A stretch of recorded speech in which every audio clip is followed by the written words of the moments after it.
Hello, I'm Stephen Hunt, and welcome to Dodging Bullets, the Insolvency Practitioner's Guide to Surviving the Week. In this episode, my guest is Ian Richardson from Grant Thornton, and we're determined between us to make this entertaining. I think we've had a few sort of serious interviews recently, so we're going to try and turn this into a comedy, aren't we, Ian? Well, you are a West Ham fan. There is sufficient material. That's the spirit. I can tell from your accent. From your accent, is that Man United? Leeds. You're not Southern enough. That's right. So okay, well, let's start with your accent. How come you're in the Isle of Man if you've got that sort of accent? Well, it's a bit of a polyglot. I'm a Geordie by birth, but obviously I started work there at the OR's office in 1980, like others of your interviewing guests. But I've done stints in Australia and New Zealand, and as I approach retirement, and now that Russ Parkin has taken over leadership of the team in the north of England, having seen what happened when Sir Alex retired from Manchester United and hung around and looked over the shoulder of his replacement and how well that didn't work out, clearly I need to leave Russ to run his own show, and he's doing it far better than I ever did. So I was looking for other opportunities, and I got the phone call saying, did I fancy a stint in the Isle of Man? So I came here 2.5 years ago on a year's secondment, and as you'll work out from the math, it has been renewed. I did wonder what you'd done to get the Isle of Man shift. I wonder who you'd upset. Well, they offered me the BVI first a few years ago, but it was just too far. We still had children doing GCSEs and A-levels at that stage. And I just said, look, I'm interested in doing an overseas stint again, but BVI is just too far. And then a couple of years later, they said, do you want the Isle of Man? To which I responded, is the BVI still available? But it wasn't. So here I am. Well, that's a sort of good way to start in terms of the interview. One of the things I wanted to talk to you about was what's it like working for a big firm? We have guests from different sizes of firms, and Nick O'Reilly had worked at several, and he was talking about the differences. You've been Grant Thornton most of your career, is that right? Well, the majority. So I started at the ORs, did 4 years there, a couple of years at Arthur Young, as was, a couple of years at Deloitte, which took me to New Zealand. I then joined Coopers in Australia. I had a few years out and rejoined what was called PwC. But when we made the family decision to return from Australia to the UK, offered me a role doing MVLs, which I interpreted as they didn't really want me back badly. And so I had a few interviews with firms in the North and Midlands. And the firm previously known as Robson Rhodes was kind enough to offer me a role in October 2005 in Leeds. And that's where it all started, or this stint of my career started. And within a couple of years, we'd merged with, or been taken over by Grant Thornton, much larger enterprise. And it's been a pretty good experience since then. I mean, it doesn't sound that you've got a small firm experience to compare it with, but would you recommend big firm? I'm interested to sort of expand on the idea for those that have spent their entire careers in small firms. Advantages and disadvantages, I suppose, of that size of firm? Not having the comparison, I don't know. I mean, where I am now, it's a very small office within a big firm, and there is a feeling that you do get overlooked sometimes in that under the 80-20 rule, someone is sitting down and making a decision as to who needs what resource, and you can fulfill most of the need by allocating the resource to the larger offices rather than the small office. So we do feel that a little bit, but the support is all there, the technology is there. It's really been much the same. It's been gradual changes, nothing specific over the years. I think my one memory from my PwC days is we always felt that the smaller independent firms were much more agile than us in being able to respond to things and new situations and create new ways of doing things without having to go through a due process. But then when you talk to the people in the smaller firms, they always viewed PwC as a steamroller that just had the resource and the capability and the expertise and just could roll right over you without noticing you. So I think there's pros and cons. I mean, I don't notice the fact that Griffin's is a small firm as having held you or your colleagues back in any way over the years that we've known each other. We used to joke that with Grant Thornton joint sort of appointments for over 20 years, we used to joke that we stole Grant Thornton's procedures and they stole our ideas. So yes, there was an interesting yin and yang in the way that we worked together. Frank?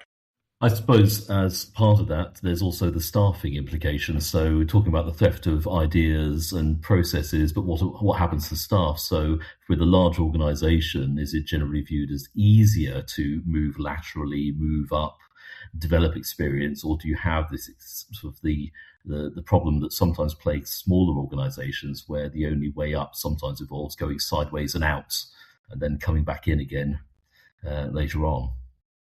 Well, you certainly have that more of a problem in a smaller firm. I mean, we've got a guy who's just been promoted to associate director here, who I think needs to be blooded and given more experience elsewhere for a couple of years before coming back to head up the practice. Everyone agrees that's a good idea, but replacing him here in the short term, that's going to be challenging. If there are any managers listening to the podcast who are looking for a role, the Isle of Man, beautiful countryside, fresh air, green, the sun is shining, and you won't have to work for me for too long before I retire, then we're all ears.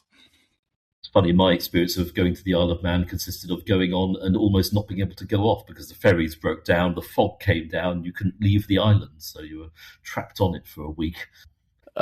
Yes, I mean, it's island life, you have to accept. But to be honest, in 2.5 years, I think I've had one ferry cancelled, one flight cancelled. You know, it's all first world problems, mate. First world problems. And what's the football team like? I've no idea what football's like. The Isle of Man FC are 2 or 3 leagues below the 4th division. I have been to one game in February. That was a mistake. It was cold and wet and miserable, as you would expect. It doesn't sound very interesting for me, but I will tell the Spurs fans that I know, just in case they end up playing there in the end. Well, I don't know about the Isle of Man. We would certainly take Archie back if they go down. Similarly, we'll take Cree back if you go down. We're not fussy. We said in the previous research, you had an interesting time with your first boss. Tell us about that. Indeed. I've got a story. So. A bit like Nick O'Reilly, whose interview I listened to a couple of weeks ago. I started off straight from school going to the OR's office, albeit in Newcastle, in my case. A 19-year-old who knew nothing and had to start from scratch. So we had an official receiver, Ray Graham was his name, who sat in his corner office, and a real ivory-towered civil servant who really didn't talk to you unless he absolutely needed to. And there was an assistant official receiver called Bob Graham who effectively managed. Now, Bob had a penchant for claiming expenses. And as a general rule, back in 1980, if we were appointed to a bankruptcy estate, then there had to be an inspection of the office, of the home, and the office if there was an office. And Bob would always, quote, volunteer, unquote, to do the inspection for you, leave early, claim the mileage. Back in 1980, you could make some profit on mileage claims, and hand you a briefly scrawled report the next day. And Bob eventually got promoted to official receiver in Leeds, at which time he had the choice of claiming a daily travel allowance or a salary-based overnight allowance. And Bob, being Bob, claimed both. And so I think that, let's say 85, 86, that sort of time, whilst he was then official receiver in Leeds, he was charged with fraud and imprisoned as a result. So I've been very careful with my expense claims over the years. Wow, that's a story I've not heard before. I mean, it's a bit before my time, but it's I don't know how usual that is. I don't know how many. There's been some recent cases with improper conduct with regard to referring work, I think, between ORs and a couple of IPs. But I hadn't heard outright theft. Have you? I mean, being ex-OR, have you heard of other cases, or is that the only one you've ever come across? No, we had another examiner in the office who, in retrospect, was probably on the take. His were the estates where the OR's interest on land registry documents didn't always get registered. Properties occasionally got sold, and the funds didn't come into the estate, they went elsewhere. He was still around when I came back from Australia, but he was a spotter for one of the firms whose IPs eventually lost their licenses. So, he was down at the bottom end by that stage.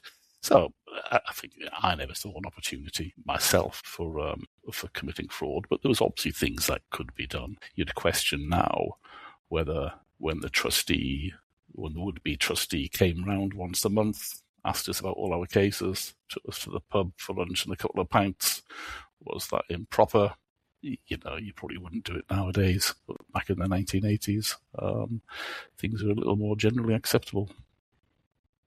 Well, I joined Insolvency in 1991, and after 3 months, I came into the office one morning, and everyone looked at me sternly. It seemed a bit strange. I was called into the boss's office, and Tim Griffin told me that my manager, a guy called Tony Pilot, had been sacked for stealing £5,000 for a case. And he told me the circumstances, and Tony was very apologetic and had resigned or was sacked. I can't remember the details. And because my previous job was in banking and fraud, I said, well, we need to check all the other cases. And Tim went, oh, no, he's been quite upfront about it. So my boss had been sacked. I started going through the cases, and cut a long story short, I found a further 180,000 that had been stolen. In the meantime, he'd come back into the office to write up his handover notes and was very apologetic. And during that day, when he came in to do his handover notes, he'd stolen a load of checkbooks from the cashiering room and tried to cash them down the local bank. And the bank had rung Tim Griffin to tell him. So that was quite interesting. So one of my first roles, while I was sort of 6 months experience administrator in Insolvency, was to put together the evidence for effectively the prosecution and charging of my boss. He went to prison, I think, for 18 months. And when he came out, we decided to bankrupt him for the losses. And you've not lived until you've gone to the home of your boss and served them with a statutory demand. I have to say, it's quite pleasurable. And so yes, that was my first experience in insolvency. Very, very interesting. And then my boss getting sacked for fraud, essentially. I did note in his staff file, there were internal memos between partners sort of saying, we've given Tony an allowance for a company car. Have you seen what he's bought? He's bought himself a Rolls Royce. And he had the classic signs of fraud where he had an illness. He wore a piece of gauze in his throat and said he had throat cancer, and that's why he's been treated. And that's why he was occasionally in the office and occasionally just unexplained absences. And other times he also said that he had a particular outside business copying movies to Laserdisc American format and things to give him an explanation for why he had this extra cash. So they're good signs to look out for. But he ticked every box, and lo and behold, that's what I had as a first induction into insolvency. Your story about stealing the checkbooks does remind me that this same examiner who I referred to previously, he was known to his bank wouldn't give him a checkbook. So he stole a checkbook from the OR's books and records room and used a bankrupt estate check to pay his gas bill or his rates or something. Clearly, the check didn't clear. The bank manager involved, the bank managers in those days, reported it back to the official receiver's office because he knew it was an examiner there, and so it came to light. And the outcome of that was that one Scott Crichton, who ended up at the company's investigation branch until he retired fairly recently, he got bollocked because it was his case that the checkbook had been stolen from. And under the OR's rules, you were supposed to tear all the unused checks out, so that couldn't happen. Needless to say, we never saw any evidence of any disciplinary action against the examiner who actually did it.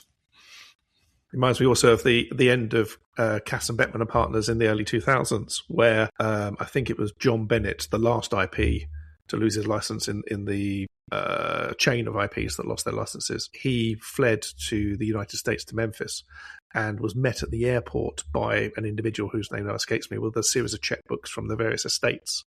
And the idea was that checks would be written out to fund the new lifestyle. But the authorities were closing in and all the checks got cancelled. The individual, again, I can't remember, was in charge of the closing department in the firm.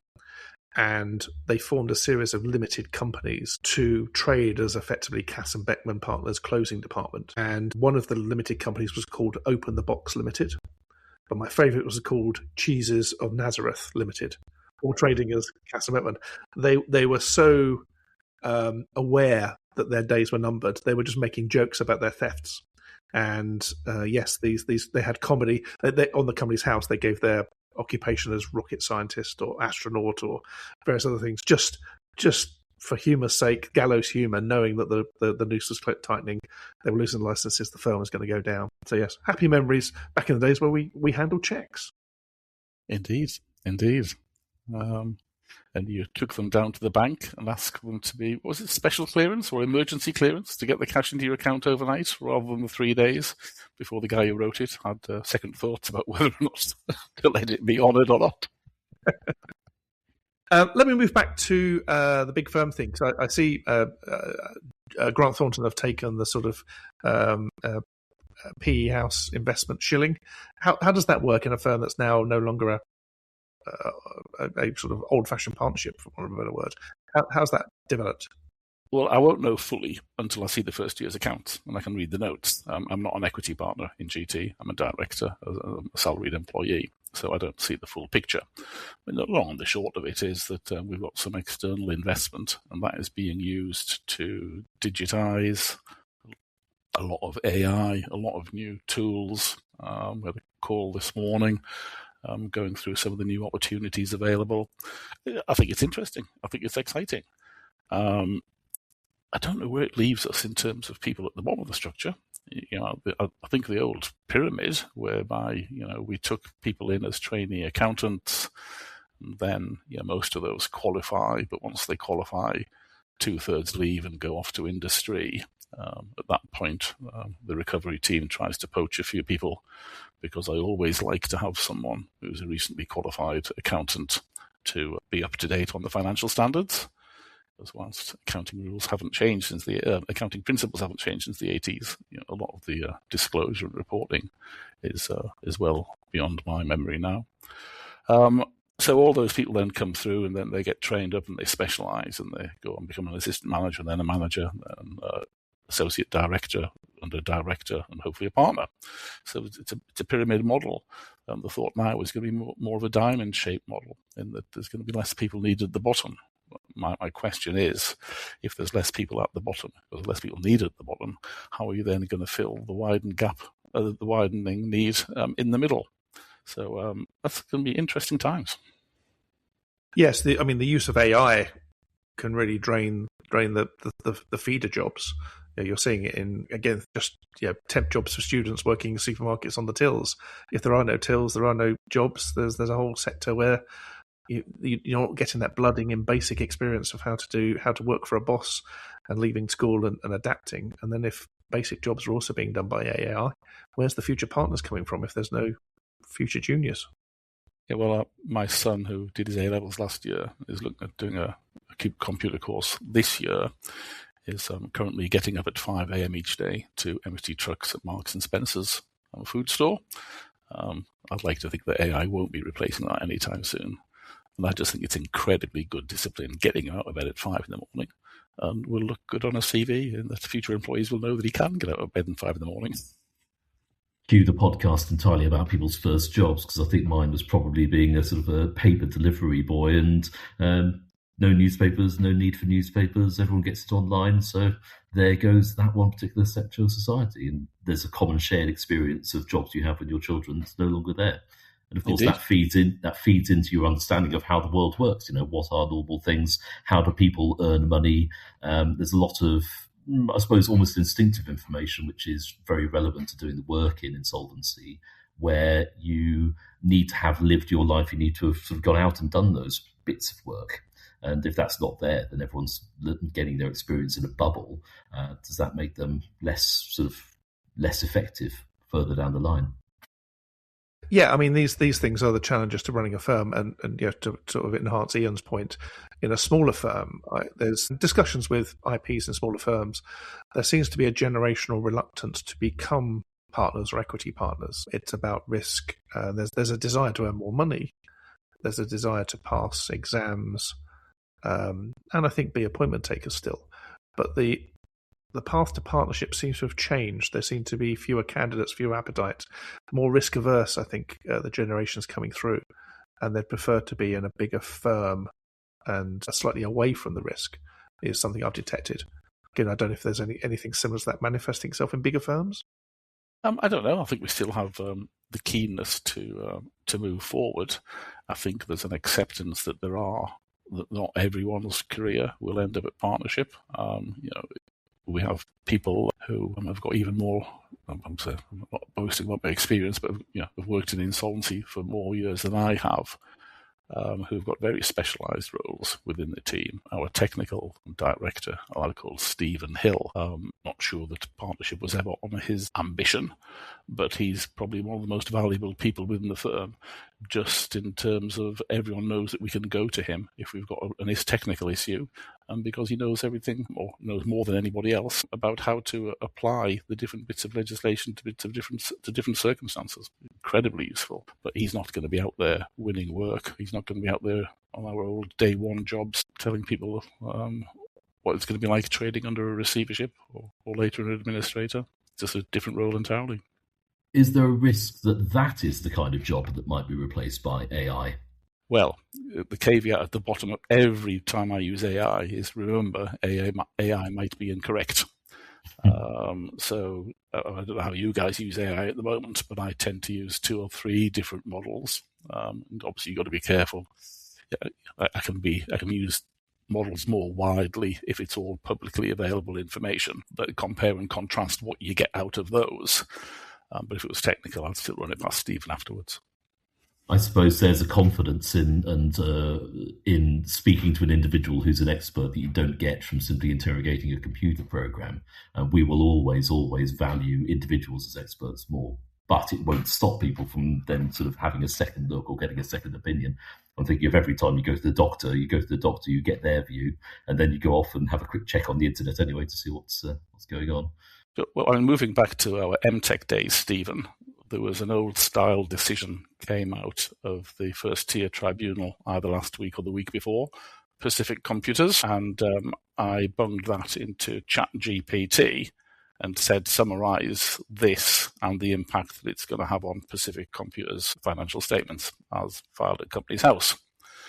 And I'm pleased to say that ChatGPT got it totally wrong and said because Pacific Computers were successful, then they're going to realise this asset that they're carrying on the balance sheet.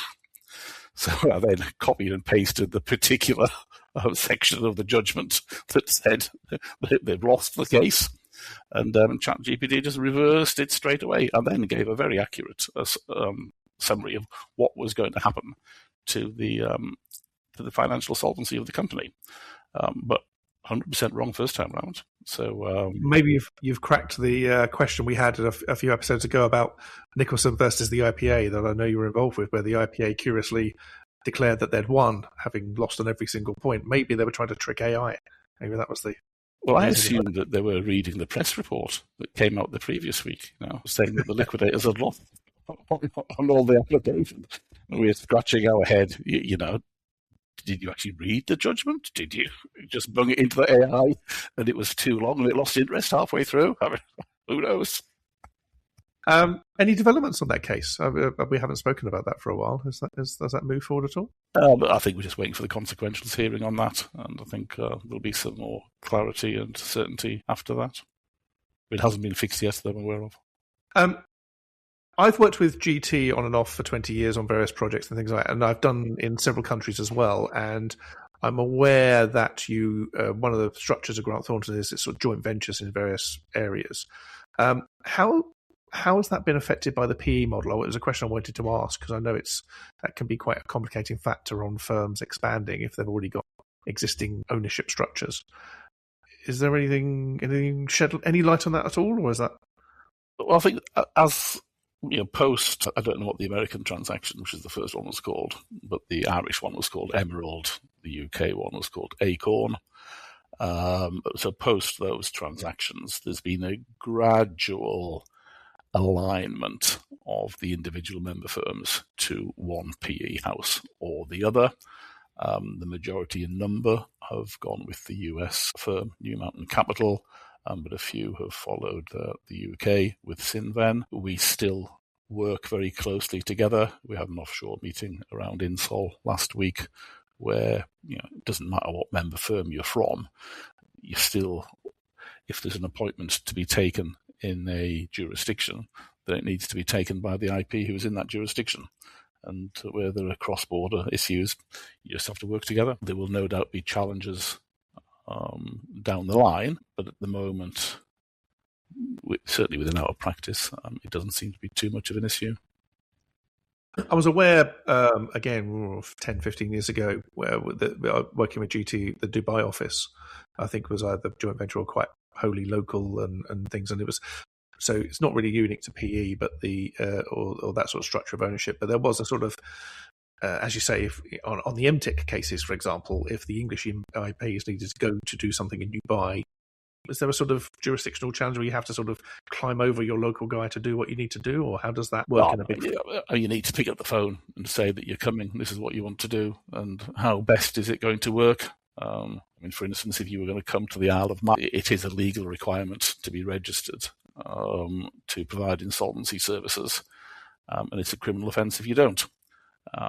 So there's a few people have emailed about that since I got here, saying, come on, guys. And most firms who are aware of that get around it by taking an appointment with a local IP who is registered. So I think it's the same with everything else. Occasionally you get tales of somebody coming to play on your patch without introducing themselves or seeking information first. But that's the exception rather than the rule.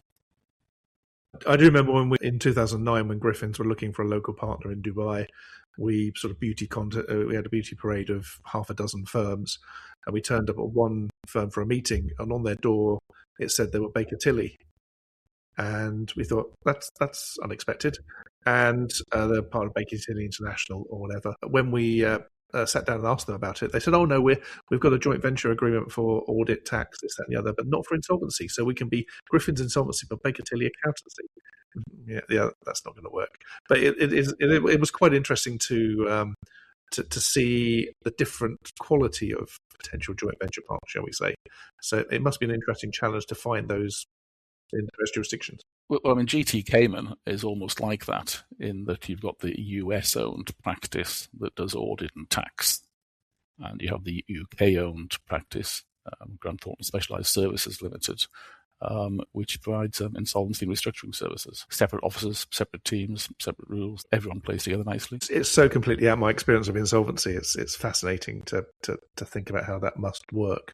Also, having the international reach opens so many doors for you in terms of work coming into Cayman that ends up in the Isle of Man, for example. That must be happening quite regularly. Not Cayman, but lots of other jurisdictions. We're very much a structure-based jurisdiction. So if I could give an example of one case that we're still waiting for to come in, where the lender is in the Far East, the BO is in the Middle East, and the asset is in Africa. But it's going to be a court winding up in the Isle of Man if and when the lender pulls the plug. And that's not unusual. We have the usual mix of UK-based properties owned by local companies, which may or may not have complied with the beneficial ownership declarations properly at Companies House.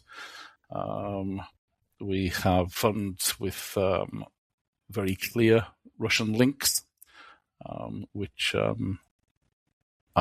we personally have looked at one and decided that it was before the insolvency licensing regime came in for sanctioned assets, and we said no to that. We thought it was too risky, so another firm has taken that on, and last time we checked, they still didn't have a license. So good luck to them. So, what's the community like in the Isle of Man? The insolvency community, is it very competitive with each other or very friendly? Or a bit of both? What's the sort of, is there an insolvency pub that everyone can meet at?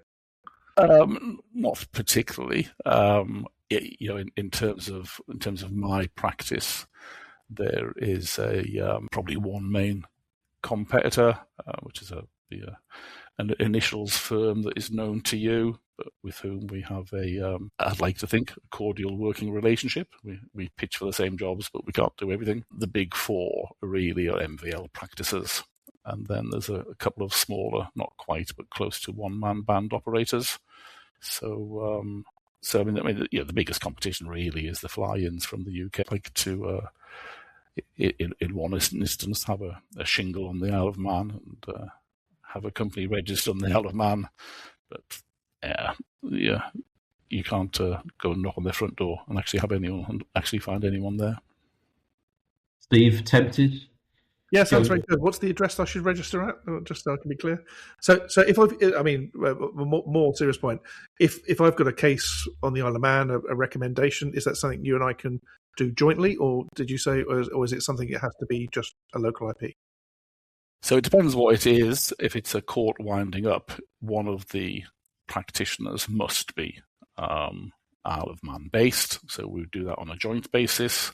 Alternatively, you could just register with the FSA under the Designated Businesses Registration Order, which I understand isn't a massive issue. I mean, for example, Teneo, who aren't physically present on the island, their London branch is registered, so it's perfectly legitimate for them to undertake operations here. There's another firm, Quantuma, make a point of taking all their appointments jointly with someone who is registered here. And the firms that I'm not naming are the ones that haven't dotted I's and crossed T's in that way. What is it? I think I know BVI is the same. I think one local, one foreign IP. It raises an interesting point. We never discussed it, Frank, in our Jeopardy of Joints episode. About we were looking at the sort of question of joint liability and what if your joint does something improper, etc., and the bad publicity. If you're doing joints internally or externally, there can be the same issues, but we never considered cross-border joints. That might be something we might want to revisit. Just how well do you know your joint as convenient, who is just one appointment out of many that you have?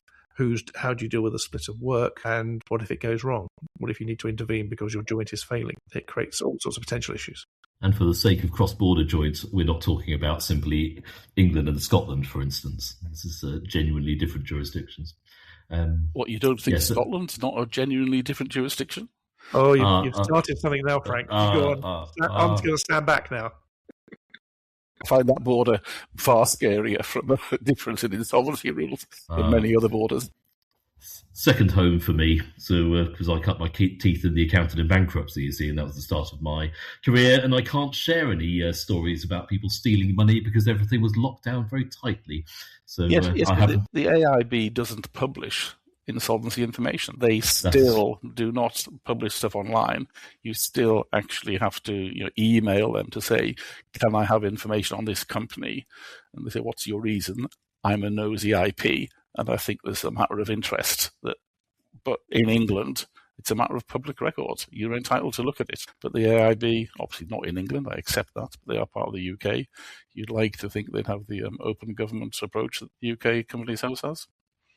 Well, for that, I suppose we could flip it around and comment on the official receiver's lack of open governance and transparency for information. We've only got 40 minutes.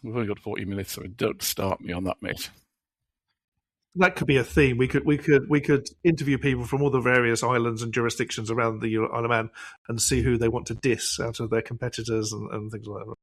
We could really start a fight here. Let's try and sort of head towards a conclusion.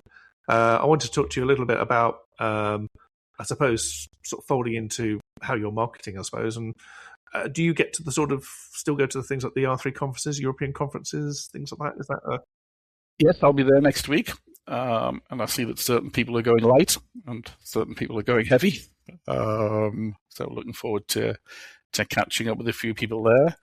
I had a quick look at the registration thing yesterday, and I see it's sort of like people during the ages, and Colin Haig's on the first section. So I'm putting that down as the dinosaur period that I form part of as well, to see how things have changed. It was a segue to get to my Ian Richardson story that I tell regularly, which is at the R3 event in Cannes some 15 plus years ago, I think it was. There was a speaker who was talking about fraud, and he concluded by saying, essentially, the typical fraudster is a 40-something white middle-aged professional.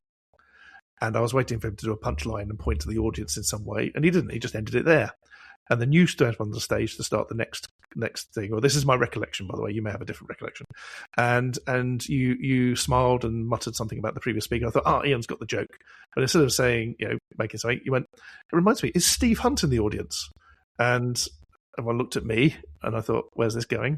So, well, I understand Steve Hunt's done some work to suggest that 1 in 14 people in this room is a fraudster. So I turned to the regulator sitting next to me and goes, no, I haven't.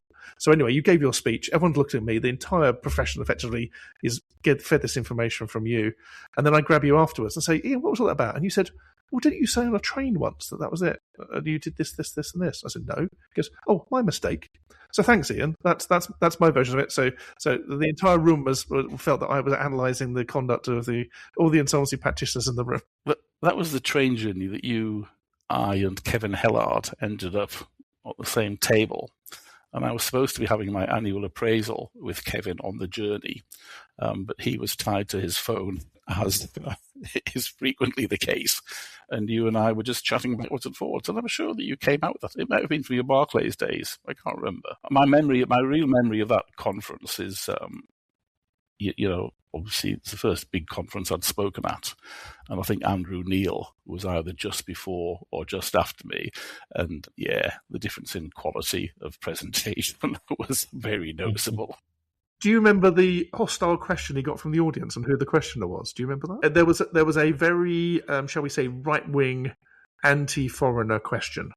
And Andrew Neil's response was, well, thank you for that party political broadcast on behalf of the Brexit Party. But the questioner was actually Justice Peter Smith. And there was chaos that ensued soon after, because everyone knew what had happened, but except for Andrew Neil, he didn't know why everyone laughed so loudly at what was a mundane joke. I then bumped into Justice Peter Smith outside in the foyer with a barrister who shall remain nameless, who I was talking to sort of the three of them briefly. Justice Peter Smith went away, and the barrister turned to me and gone on to sort of, well, Steve, when are you going to give me any juicy work? I said, I've given you loads of juicy work, and you keep on cocking it up. And then he kicked me up the arse. So I was technically assaulted by this QC, as it was. Whilst just having spoken to Justice Peter Smith, who himself had just been sort of trashed by Andrew Neil. I very much enjoyed the conference. That and the other thing was I have a memory of Kevin Hellard and another person on the beach at Cannes in their budgie smugglers, these huge beasts of insolvency, standing there talking about insolvency whilst wearing almost nothing. It was a very strange experience for me. I have a memory of someone of the opposite gender, similarly skimpily dressed, and I'm afraid that will never leave me till I die. Not in a good way. I mean, Peter Smith. I mean, do you remember we were in front of Peter Smith on that Todd bankruptcy that we worked together? And did he speak at that conference? Because I think that's probably what made me refer to you, because he actually from the bench said, is Mr. Hunt skulking at the back of the court? Yes, I mean, my relationship with Peter Smith was somewhat chaotic, but there was a mock trial, and he was the judge.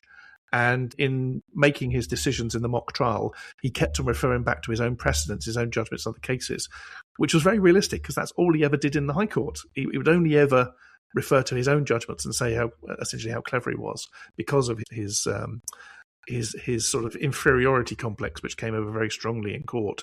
He wanted to lash out at all barristers and all parties, really, to demonstrate that he was a proper judge and refer to his own judgments, again, to remind you that he's a proper judge. It was a very weird experience being before Peter Smith. He was bright, but even if he was in your favour, you didn't really want him to be because, of course, it was very appealable. And yes, that incident where you recounted to me that he was talking to you about me in one of your hearings, and am I hiding in a cave, I think, and things like that, was just bizarre. You referring to him and his cases, because so that brings you nicely to the end of his career and the luggage incident. Yes, but for those that don't know, he had British Airways before him, and over the weekend during the court case, he'd flown somewhere and British Airways had lost his luggage. So opening on the Monday morning, he got the barrister to stand up and demand, "Where's my luggage? I want your chief executive client before me now to tell me where my luggage is." And that was really much the end of him, wasn't it, really? He was helpfully sort of nudged out of his seat. So, yes, I saw Justice Harman back in the day, 20, 30 years ago, and was similar. He would berate barristers for having a tie slightly misaligned and things like that.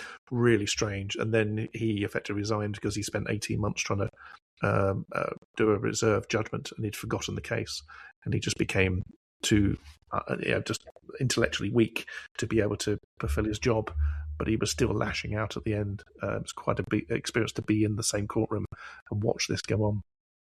Anyway, time is passing. Oh, sorry, Ian, did you want to add? No, I was just going to say there's a current member of the Court of Appeal who sat on a judgment for more than 18 months for us and had no choice but to allow the other side to appeal it. And basically, the Court of Appeal overturned his decision and said retry the whole thing because we think he'd forgotten the details. I am familiar with him, and I'm familiar with his judgment in Rouse Builders, which is something I'm not a fan of. But that's for another episode. Thank you very much for being our guest, Ian. It's been interesting to jump around and do various bits and pieces. Some of it very old, some of it very new, some of it very current. Thank you very much.